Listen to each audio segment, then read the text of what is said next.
Rachel Reeves is facing her most difficult test as Chancellor since Labour came to power. On the 26th of November, she will deliver the autumn budget, and expectations could not be higher. Markets, businesses and households are all watching closely. And behind the headlines, one major development is already shaping the budget before a single policy has been announced. The Office for Budget Responsibility is set to downgrade its productivity forecasts. This matters enormously because productivity, how much output the economy produces per hour worked, is the single biggest driver of long-term economic growth. And growth determines how much tax revenue the government collects without raising rates. If productivity weakens, so does the money Reeves has to work with, regardless of what policies she introduces. In other words, the playing field is being reshaped under her feet before she even starts. Britain's productivity forecast is expected to be downgraded, sparking further fears of tax rises in the Chancellor's upcoming budget. This sentence captures the heart of the problem. The OBR doesn't set government policy, but it produces the official forecasts that Reeves must base her plans on. In effect, it defines the playing field. When the OBR downgrades productivity, Reeves instantly has less room for manoeuvre. Without changing a single policy, the economy is assumed to be smaller, revenues lower, and her fiscal rules harder to meet.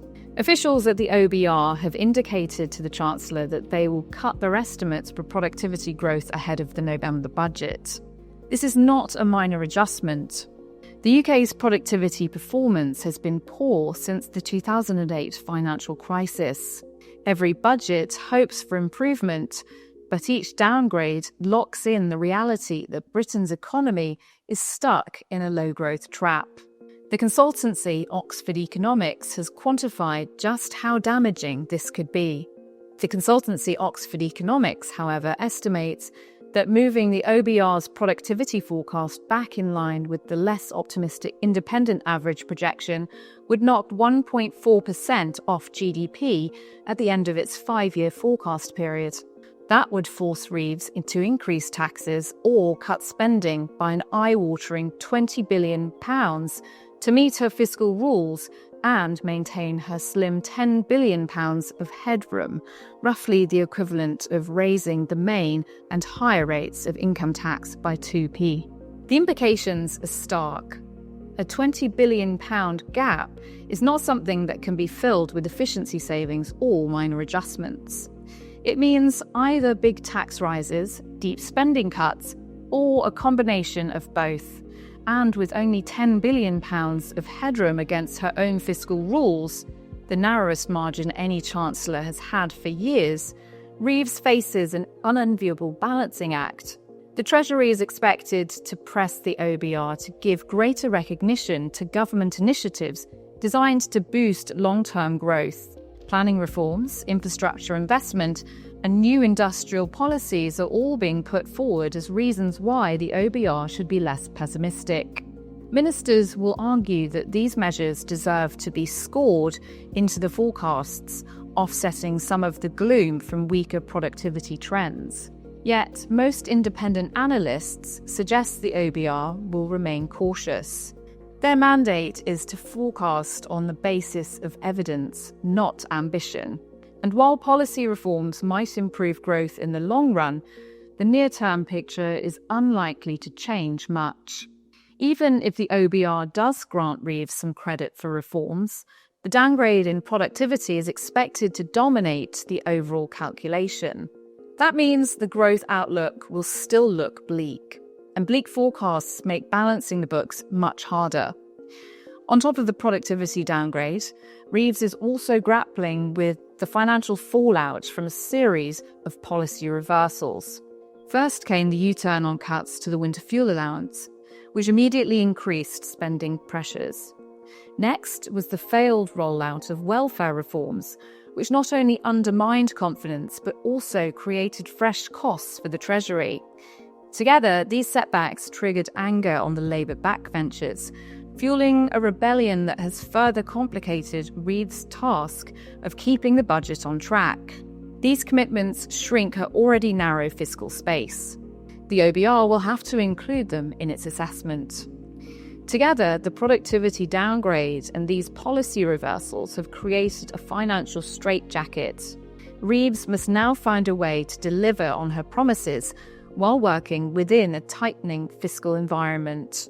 The widespread expectation that Reeves will have to raise taxes, combined with a late budget date of 26th of November, has paved the way for weeks of fevered speculation about how extra revenue might be raised. Reeves is understood to have expressed frustration at the publication of a paper from the Institute for Public Policy Research that called for a windfall tax on banks and prompted a sell-off of financial sector stocks earlier this month. The Chancellor's frustration is understandable, but it is also partly of her own making.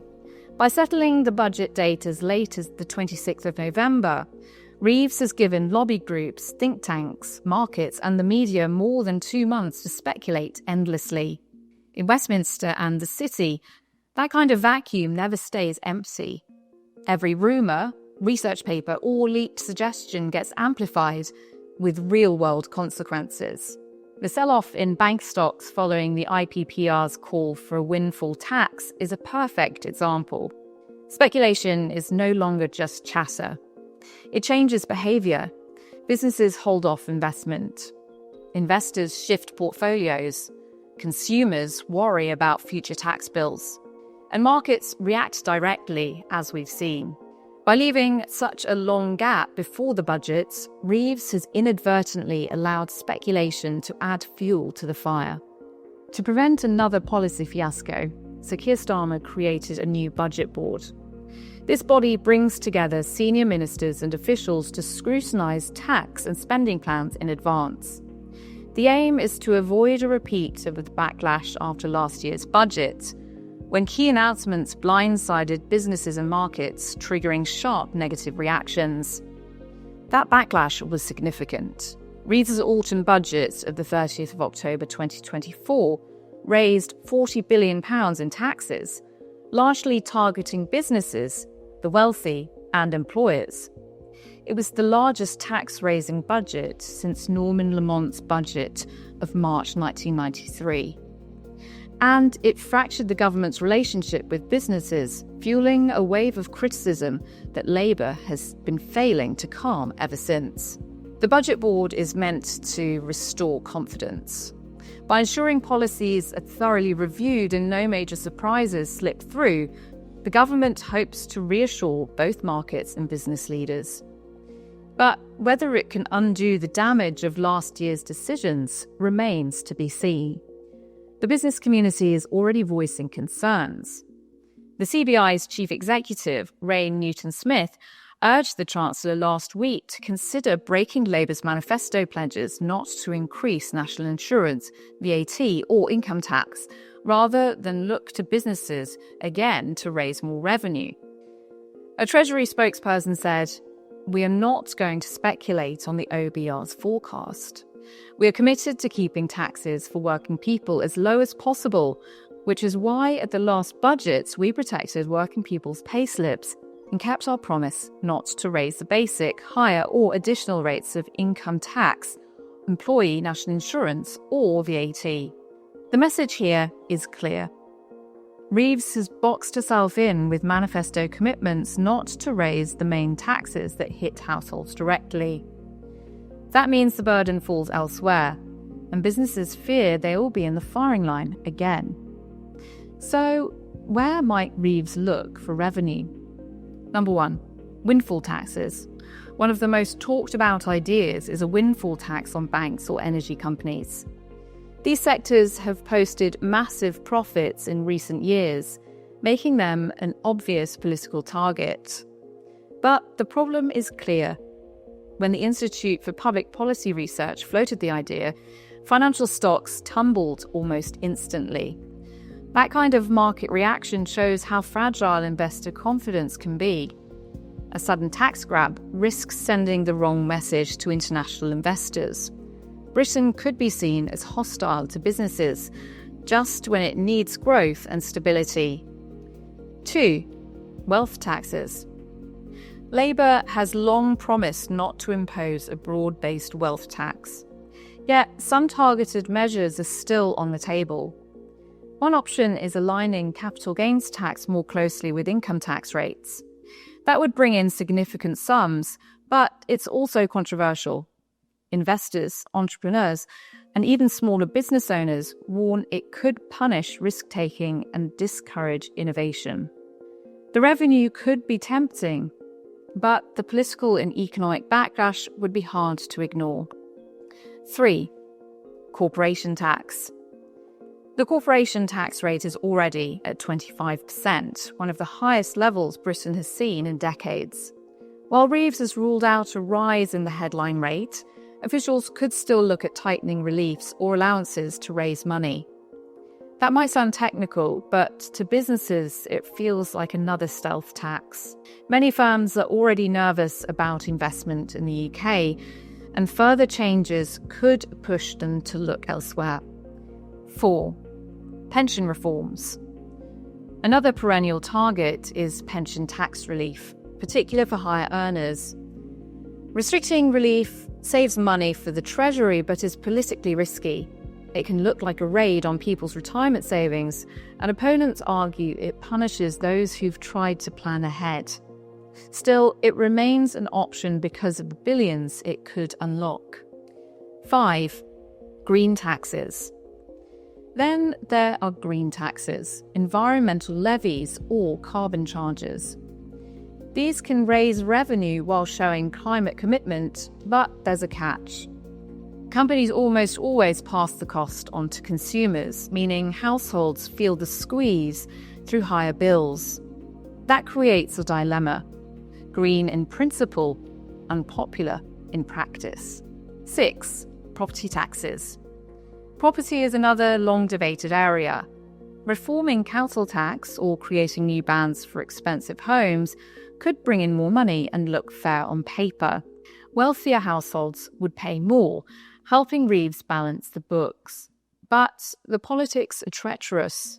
Any attempts to overhaul property taxation risks alienating middle-class voters in key constituencies. 7. VAT on private school fees. Finally, Labour's flagship promise, adding VAT to private school fees. This policy is expected to raise around £1.5 billion a year. It's hugely popular with the public because it targets a privileged sector. But critics warn it could backfire. Schools may raise fees even higher, or some could close, forcing pupils into the already stretched state system. Reeves will have to weigh the political win against the practical fallout. For Reeves, the political challenge is as difficult as the economic one.